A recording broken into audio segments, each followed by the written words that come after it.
Hi viewers, welcome back to our channel Make Math Easy.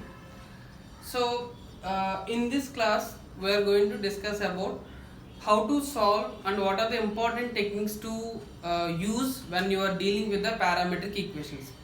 In the last class we had a detailed discussion about why the parametric equations come into picture, why we have to use that, and that important discussion also we did in our previous video itself. Now let us see the another way of simplifying the parametric equation. Is the like in the last class we discussed, if you have a something like x is equal to 80 square, y is equal to 280. So is it the only way of finding the dy by dx, means is it necessary to find dy by dt, dx by dt? And if I have to find out dy by dx, means dy by dt by dx by dt we have to do. This method or this approach we learned in our last class, but here I want to tell you that is this the only way to solve this one, or is there any another way to solve this type of parametric equations? So the technique that I am going to tell you is may not be suitable for all the questions, but when a trigonometric function is involved, mostly this will work out. See, for example, if I say if I give you a question like this, x is equal to say something like a cos theta and y is equal to say a sin theta, if I give you, okay. So what usually we will do, dx by d theta, dy by d theta, dy by dx we will find out. But actually if you see, cos theta can be written as x by a and sin theta can be written as y by a from this.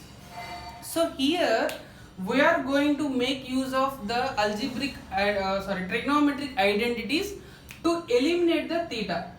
See, this eliminating theta we might have did in class 10 trigonometry itself.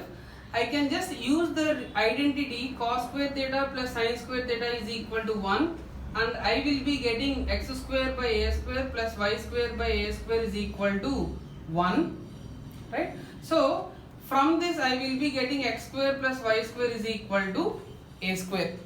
So my requirement here is to find the value of dy by dx.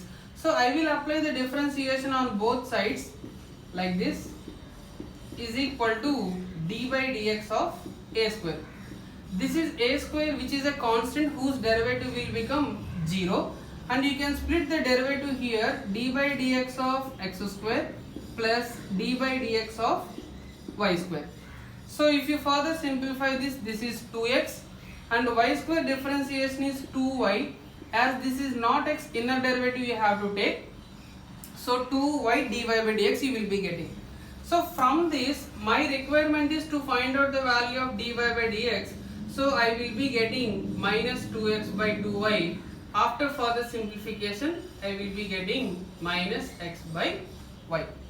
So even if you do the actual procedure of going for dx by d theta, dy by d theta and dy by dx, even if you do this procedure also, you will be getting the same answer only. So the only thing is, whenever the trigonometric functions or trigonometric identities are involved, you just have to follow the identity and then you have to eliminate the theta or eliminate the parameter in the question, and then you have to apply the differentiation. This is the simple technique that you can use, which will help you to reduce finding the dx by d theta, dy by d theta separately. If you are comfortable with that method itself, you can go ahead with that. There is nothing wrong in that. I just want to tell you the another technique that we are going to use in finding the dy by dx. Now let us go to another example. See, for example, if I have something like this, x is equal to 80 square and y is equal to 280. See, just by observing this x and y terms, you should be able to recall that these are the parametric equations for y square is equal to 4ax, right? So that means instead of taking dx by dt, dy by dt, I can take the equation corresponding to this as a y square is equal to 4x, because this y square is equal to 4x is representing a parabola and the parabola parametric equations are x is equal to 80 square, y is equal to 280. So I will apply differentiation here itself. D by dx of y square is equal to d by dx of 4ax. Apply the differentiation, you will be getting 2y dy by dx is equal to 4a is a constant, d by dx of x is 1. So your requirement is to find the value of dy by dx, which is 4a by 2y. If you further simplify, dy by dx is equal to 2a by y. So that's why once if you are familiar with the parametric equations of the conic sections we learned in our class 11, you can be able to do the differentiation for a parametric equations in a much simpler way. But the only thing is you should make that effort to identify this is representing what type of equation. Is it with respect to parabola, or is it with respect to ellipse or hyperbola, or what? It's a circle. So like that you should be able to come to a conclusion about what is the parametric equations are representing and how to eliminate the parameter in the question. You can see here the parameter is t, and I eliminated t here so that I can take the straight away the parabola equation and I can apply the differentiation to get my required dy by dx. Okay. Now let us say another question. If you see this, something like this. X is equal to root over a power sin inverse t, y is equal to root over a power cos inverse t. See, this is also a very interesting question. This is from our NCERT textbook itself. So you can just observe, this is a root over a into a power sin inverse t, this is root over a power cos inverse t. So what I will do, I will just try to take the value of xy. Why? Because these are the power functions, so I can make use of some law of exponents that I am aware of. So this I can further rewrite as root over a power sin inverse t into a power cos inverse t. We know that a power m into a power n is nothing but root over a power m plus n you will be getting. See, if you remember from our inverse trigonometry basics, we know that sin inverse function plus cos inverse function will always give you answer as in pi by 2. So this value will become root over a power pi by 2. So that means finally we are getting xy is equal to root over a power pi by 2. So you observe here, previously in the question we are having t as a variable, but after simplification, after using the properties of inverse trigonometric function, we eliminated t and we got as a root over a power pi by 2. But this is not our requirement. We need to find the value of dy by dx. So how to get the value of dy by dx? Apply differentiation. D by dx of xy is equal to d by dx of root over a power pi by 2. Clearly this is a constant whose derivative will become 0. So this is a product rule, x into y, it's a product function. So UV rule you have to apply, x dy by dx plus y into d by dx of x. We know that d by dx of x is 1. If you further simplify, you will be getting x dy by dx plus y is equal to 0. dy by dx is equal to minus y by x.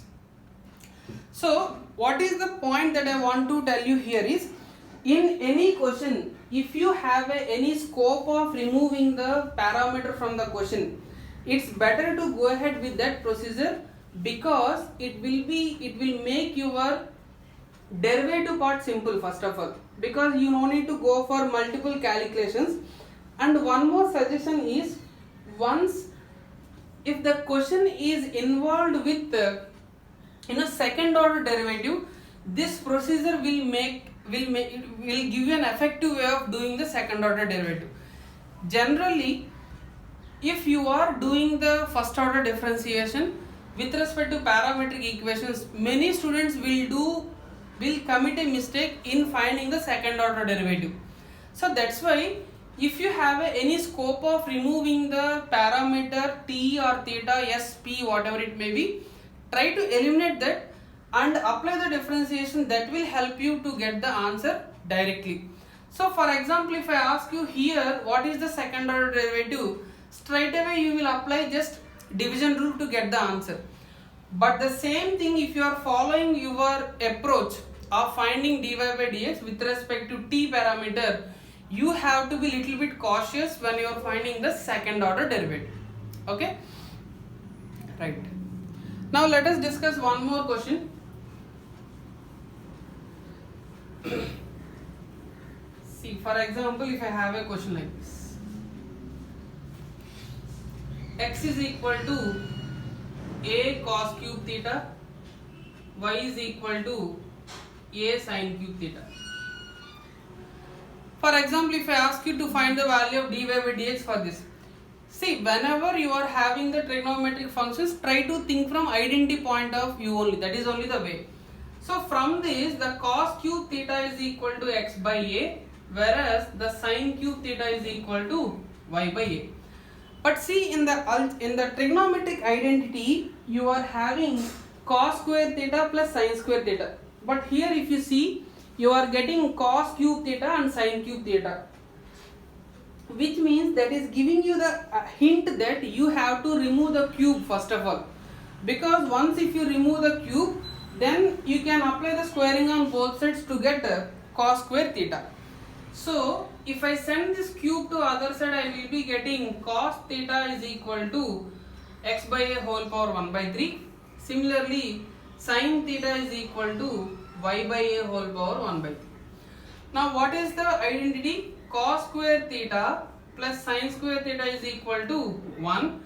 That means x by a whole power 1 by 3 whole square, y by a whole power 1 by 3 whole square is equal to 1. So that means this is nothing but x by a whole power 2 by 3 plus y by a whole power 2 by 3 is equal to 1. On further simplification, x power 2 by 3 by a power 2 by 3, y power 2 by 3 by a power 2 by 3 is equal to 1. That means if you take LCM and send the denominator to other side, you will be getting x power 2 by 3 plus y power 2 by 3 is equal to a power 2 by 3. Now you can apply the differentiation directly. This is 2 by 3 x power minus 1 by 3, 2 by 3 y power minus 1 by 3 into dy by dx is equal to 0, because a is a constant here. So your requirement is dy by dx. So dy by dx is equal to 2 by 3 x power minus 1 by 3 by 2 by 3 y power minus 1 by 3 with a minus sign.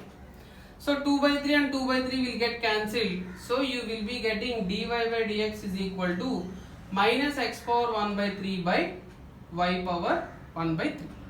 So like this, you can do the differentiation for the parametric equation without actually applying differentiation with respect to parameter. You can just try to eliminate the variable given in the question. And I am telling you here, it may not be possible for every question, but for few questions which are involving with trigonometric functions and some standard conic sections, for those things only we can be able to eliminate the parameter. So for those questions we can be able to do it in a better way for finding the differentiation. As I told you again, this method will be more useful when you want to do the second order differentiation for a question with respect to parametric equations, right? So hope you enjoyed the video. If you have any doubts, you can just mention in the comment section below. And in the next class, we will try to introduce the concept of second order derivative, and then we will do few questions based on second order differentiation. Thank you guys.